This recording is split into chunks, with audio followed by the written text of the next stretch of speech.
السلام عليكم، اهلا بكم في قناتي سويت وميت. النهارده بقى هنعمل مع بعض، كل سنه وانتم طيبين. الاول هنعمل مع بعض طريقه عمل الكحك الملوكي، الكحك الدايب اللي لما بتمسكيه كده بايديكي بيبصم في ايديكي من كتر ما هو دايب وناعم، بطريقه سهله وبسيطه وحلوه جدا. كحك بالمكسرات، كحك محشي بالمكسرات بالعجوه، ان شاء الله بطريقة سهلة وبسيطة جدا جدا. اول حاجة كده معانا كيلو دقيق، احنا هنعمل كيلو من الدقيق، يعني كيلو كحك يعتبر. ومعايا نص كوباية مية دافية، ومعايا هنا 600 جرام من السمنة. 300 جرام حطيتهم في طاسة كده، و300 جرام حطيتهم في طبق، واربع معالق كبار من السمسم ومحلب، ومعانا طبعا الخميرة والفانيليا. اول حاجه كده بعملها، بجيب نص كوبايه ميه دافيه لو هعمل كيلو كحك، وبحط فيها يعني معلقه كبيره من الخميره، معلقه واحده بس كبيره من الخميره. وطبعا علشان اخليها ان هي تخمر، بسيب طبعا، لازم نعمل تيست الخميره علشان لو الخميره مش حلوه اعرف واغيرها او اجيب غيرها يعني. وحطيت معاها معلقتين كبار من السكر البودره. الخميرة بتشتغل على السكر، فعشان كده بنحط السكر معاها، معلقتين كبار من السكر البودرة، وبنقلبهم كويس جدا جدا. جبت بقى 300 جرام من السمنة اللي هنسيحها، وحطيت معاهم كيس فانيليا. انا هعمل الكحك ده بسمنة مخلطة، يعني سمنة بلدي وسمنة هولندي. فالسمنة الهولندي جبتها وهسيحها، وحطيت عليها كيس فانيليا علشان كده ايه، تديني ريحة حلوة. هسيبها بقى تسيح، وجبت كيلو الدقيق هسيحها مش هقدحها، حابين تقدحوها براحتكم، بس انا بفكها يعني بس. بعد كده بقى جبت كيلو الدقيق ونخلته كويس جدا، ويفضل طبعا يكون نوع دقيق حلو كده، النوع ده حلو جدا على فكرة. وحطيت بقى 4 معالق السمسم، وحطيت رشة ملح. وبعد كده هنحط معلقة صغيرة من المحلب المطحون، حابين تحطوا ريحة الكحك برضو هتبقى معلقة صغيرة. وحطيت بقى السمنة اللي انا سيحتها كده، اللي هي 300 جرام.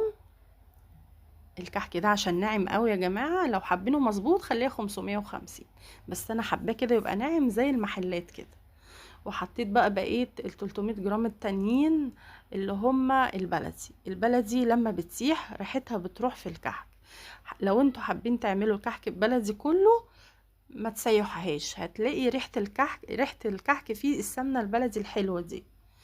بعد كده بقى هنقلب زي ما انتوا شايفين، وهبتدي بقى بس اهم مرحلة في الكحك، بس الكحك بالشكل اللي انتوا شايفينه ده، بننعم كده الدقيق مع الكحك علشان كله يدوب في بعضه، وعلشان السمنة تتوزع في الدقيق كله. لازم البس ده يا جماعة لمدة بقى كده 10 دقايق، على قد ما تقدري بقى ايه بس في الكحك. كل ما تبسي فيه اكتر، كل ما الكحكية تطلع معاكي حلوة، وتطلع ريحة السمنة الحلوة فيها. هنا بقى كنت خلصت خلاص، يعني طبعا علشان اختصر عليكم الفيديو، فوقفت الفيديو وقعدت بقى بس مع نفسي. بعد كده بقى جبت نص كوباية المية اللي فيها الخميرة دي، اللي انا حطيتها، وزي ما انتوا شايفين الخميرة خمرت وبقت حلوة. مادام ادتني الفوم ده يبقى الخميرة حلوة وخمرت. هنبتدي بقى نرشرش كده ونعجن بالتقطيع كده زي ما انتوا شايفين، دي طريقة العجن بتاعت الكحك. بلاش يعني نلته زي العجين العادي، علشان ما يعمليش بقى عرق كده ويبقى زيه زي القراقيش او القرص. هنقعد بقى نعجن كده زي ما انتوا شايفين. انا حطيت كوبايه الا ربع من الميه علشان يفضل ناعم، وعلشان السمنه ما تروحش، لان كل ما بتزودي السوائل اللي هي الميه يعني، كل ما هينشف معاكي شويه. فانا حطيت كيلو الا ربع بس من الميه.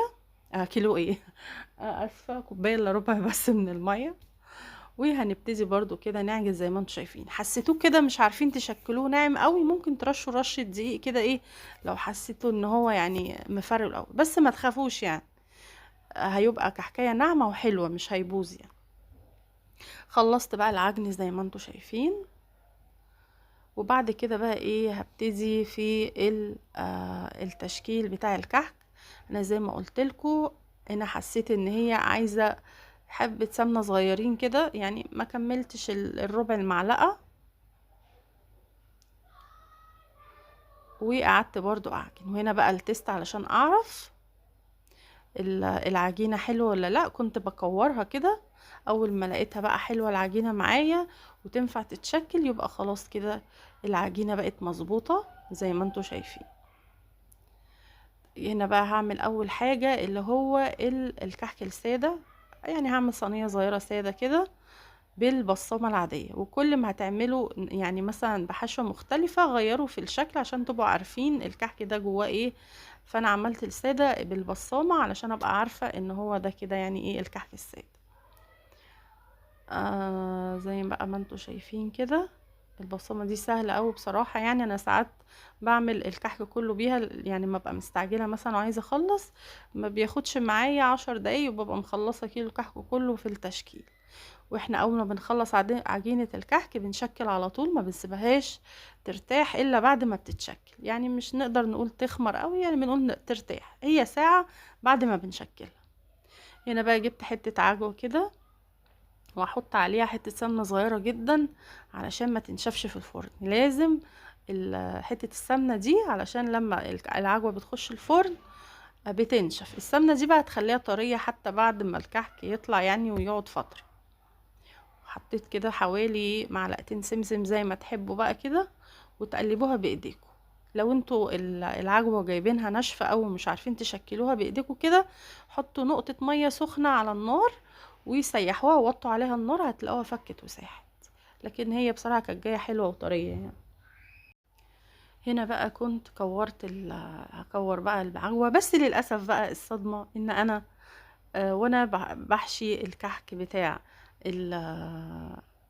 العجوة، يعني لغاية بقى ما حشيته كده وجاية اشكله، للأسف الكاميرا فصلت مني وما كملتش يعني بقية التشكيل. بس يعني انت هتشوفوا اول خطوة وانا بحشيها وانا بقى بشكل. يعني دي سهلة، يعني ممكن بقى تشكله بالمنقاش، تشكله بالبصامة، بأي حاجة، باللي هي القوالب المعمول دي زي ما تحبوا. بس للأسف يعني ده اللي حصل. لقيت نفسي الاخر ان انا مش بصور وان الكاميرا فصلت وما كملتش بقية النقش. يعني بص في الحتة المهمة دي كده خلاص اهي، خلاص هو اتشكل كده.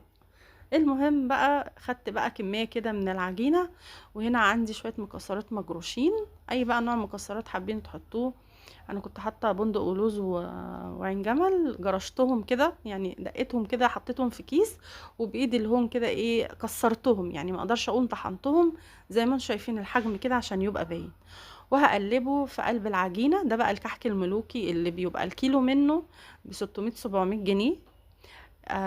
عايزه اقول لكم شويه المكسرات دول يعني مثلا بتاع 100 جنيه مثلا ولا حاجه او 150، مع الشويه دي هيعملوا لكم احلى يعني صينيتين كحك من دول. لو اشتريتوهم من بره والله مش اقل من 700 800 جنيه في المحلات الحلوه يعني. هنكور بس وهنحط، مش هشكله، لان يعني الكحك الملوكي ده مش بيتعمل اي شكل، هو تكويره كده وخلاص. بيبقى شكله كده ايه يعني عشوائي، وبتحط عليه السكر البودره بس. انت شايفين العجينه من كتر ما هي ناعمه.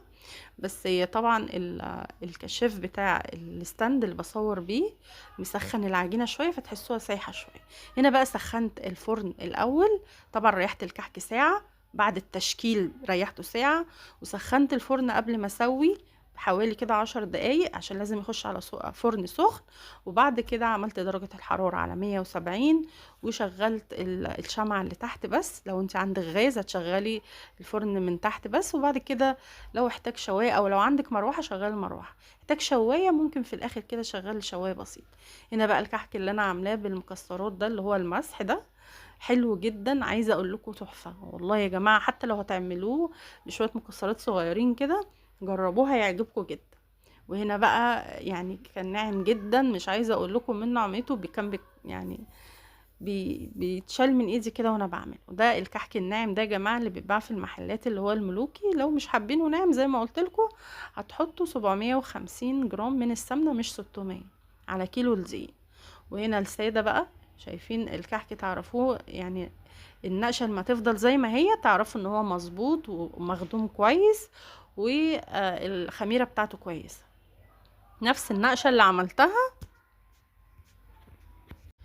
هنا بقى الكحك اللي بالعجوة ده كان لسه طالع من الفرن. عايزة اقول لكم طبعا اللي بالعجوة هتعلوا عليه النار زيادة، يعني لو 170 خلوه 190 او 200 علشان العجوة ما تنشفش فيه. هنا بقى كان لسه طالع، مش عارفة امسكها حتى. زي ما انتوا شايفين بقى سواها حلو جدا جدا وشكلها تحفة. احلى كحك يعني بصراحة، احلى كحكاية اللي هي بالعجوة دي جميلة، وكله طبعا حلو. جربوا الطريقة هتعجبكم جدا. اتمنى يكون الفيديو عجبكم، واتمنى تجربوا طريقتي وتقولوا لي رأيكم في التعليقات. وطبعا لو عجبكم الفيديو ما تنسوش تعملوا اشتراك وتعلقوا ومشاركة للفيديو، وعادل يرد على الراجل اللي بينده عليه ده لان بصراحة ازعجني جدا. وطبعا ما تنسوش اللايك والاشتراك. وسلام عليكم وباي باي.